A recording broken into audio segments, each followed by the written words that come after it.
Vayam tu na vitripyama uttama shloka vikrame yashrinvatam rasakyanam svadu svadu pade pade kirtavan kila karmani saharamena keshava ati martyani bhagavan buddha kapataman pusa kalim agatam agyaya kshetresmin vaishnave vayam asina dirgasatrina katayam sakshana hare tvam na sandarshito tatra dustaram nistitir satam kalim sadvaharam punsam karnadara nivarnavam bruhi yogeshvare krishne brahmanye dharmavarmani svam kastam arunopete dharmakam sharanam gataha. Knowing well that the age of Kali has already begun, we are assembled here in this holy place to hear at great length the transcendental message of Godhead, and in this way perform sacrifice. We think that we have met your goodness by the will of Providence, just so that we may accept you as captain of the ship for those who desire to cross the difficult ocean of Kali, which deteriorates all the good qualities of a human being.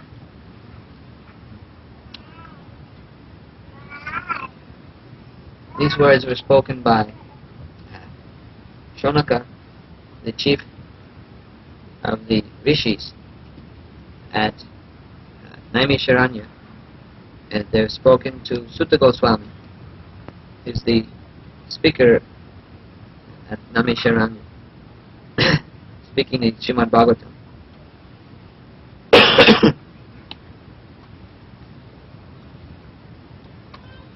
So the qualifications for speaking Bhagavatam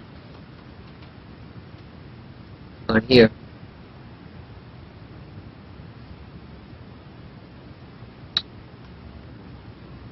Previously, they asked him to make it clear to them. There are so many scriptures, but how to apply them? First of all, because average man, or even religious man, how is he going to read all the scriptures? At least the Vedas, they are so voluminous. You have to study all the time. And even if I devote myself to study, how can I understand? Because actually, there appear to be differences. So they request him, could you please select what is actually relevant instruction?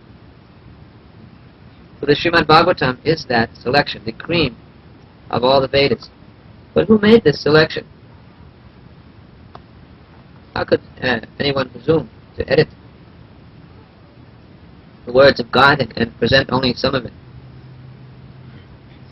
Of course, that selection was done by Vyasadeva himself, the compiler of the scriptures. After compiling all the scriptures, his spiritual master Narada instructed him to make a final compilation which had the actual essence in the Srimad Bhagavatam. So, in disciplic succession, Vyas presented this, and his disciples, Shukadeva Goswami, his son, and Sutta is speaking in that disciplic succession. He is entitled to speak because he is a disciple of Shukadeva. That is also nicely stated in this chapter. His qualifications in terms of being the disciple.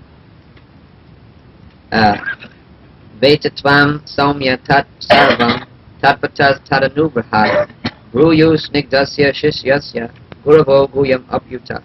Because you are submissive, your spiritual masters have endowed you with all the favors bestowed upon a gentle disciple.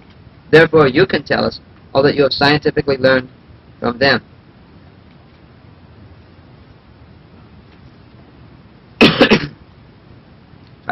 we should try to understand this principle.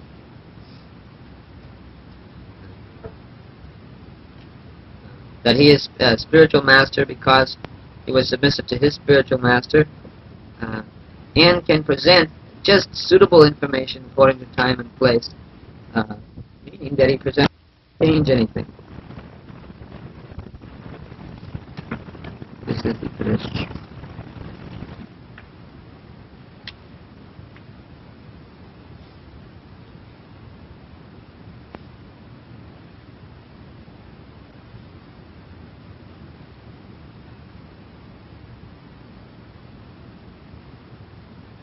Here's another nice reference. How the spiritual master does not change the message, but at the same time presents it according to time and place.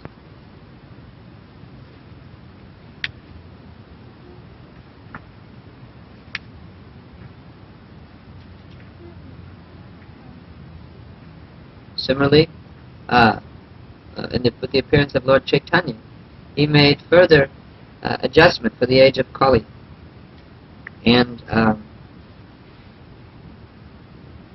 stressed the Harinam process, chanting of the holy name. People were even less qualified than before. So, still stressing Bhagavad Gita and Bhagavatam, he pushed on the point of chanting the holy name. We just saw today in the play that is also in the Bhagavatam, that the holy name is the only religious principle necessary.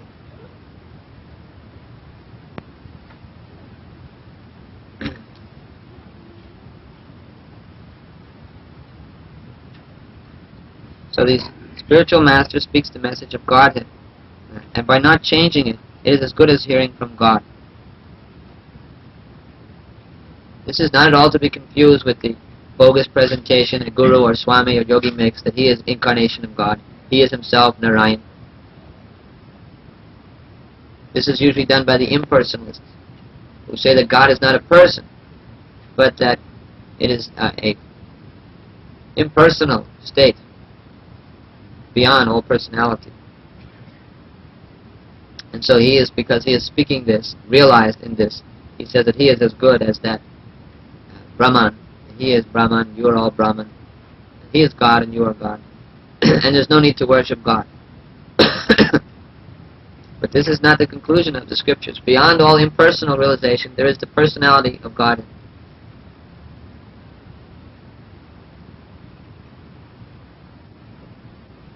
That is, the genuine spiritual master, he is not claiming to be Narayan. He does not even make the claim that he is 100% perfect, or that he is pure devotee.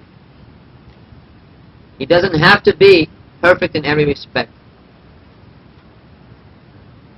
but he has to repeat the message of Godhead perfectly. He has to work perfectly in this way to deliver the message.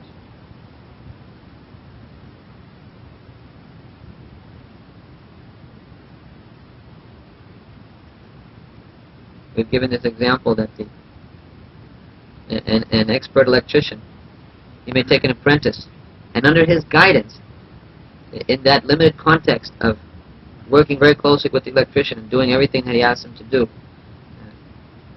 he can function perfectly under the guidance of the electrician. You could say, well, but he's not a master electrician. But if he does everything under the guidance of the electrician, exactly what he was shown, then he will also be working perfectly to the degree that he follows.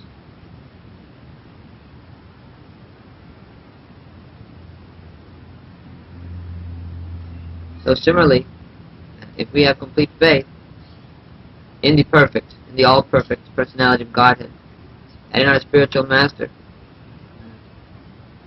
and with faith we present this message. And provided we have the blessings of the previous acharyas and our spiritual master and the blessings of Krishna, then whoever hears with similar faith, it is as good as hearing from God. God is great and we are tiny. Sometimes we call the meeting with a saintly person as darshan. Darshan is generally used to mean see the deity of the Lord, the form of the Lord. How can we say to meet a jiva soul is equal to seeing God? It is not seeing, it is hearing. But you have to be actually interested. You have to be inquiring into the absolute truth. Then you can have audience of God in the sound vibration of the person who is exactly repeating the message of God. There will be no difference. There will be nothing lacking, and you can get the word of God if you want it, if you can hear it from the authorized representative, who is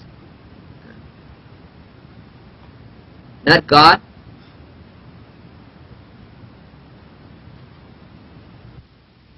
not even a servant of God. Servant of God is also a very great title. But servant of the servant of the servant. But that still is authorized and, we say, via media.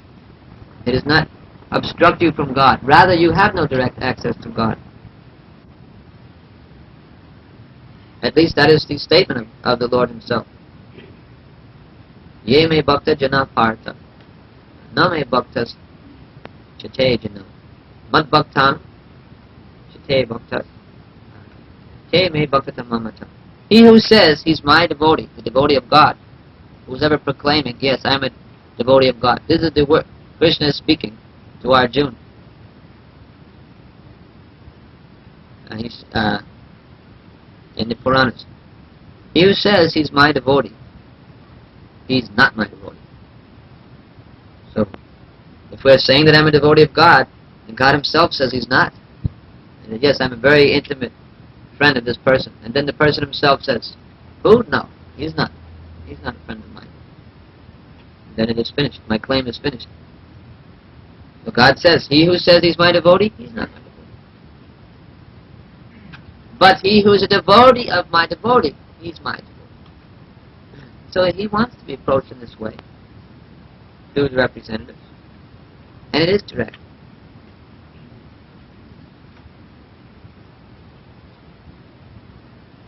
By the mercy of the spiritual master, we directly see Krishna in the Archa Vigraha, the deity form in the temple. We directly take the name of God. There's nothing indirect. Within our mouth is the personality of Godhead in the form of the holy name. It doesn't have to come, it's not someone else's mouth. God is chanting on my tongue. He's in my heart. With my eyes I'm seeing the deity. But by the blessings of the spiritual master is this coming to be. Otherwise I would not be chanting. I'd be speaking nonsense, eating nonsense, seeing something other than the deity. And even if these things came before me, I would not understand what they are.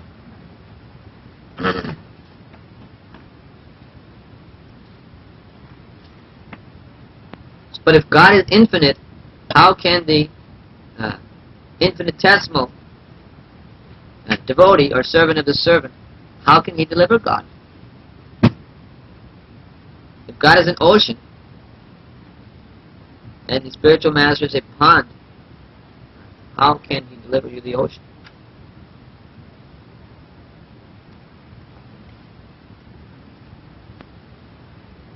So one thing is that no one can know God in full. But we first have to know that it is God who is the cause of all causes. God is mystery in His infinity. Even the great sages, they do not know God in full, but they know that God is the cause of all causes. He is behind everything. He is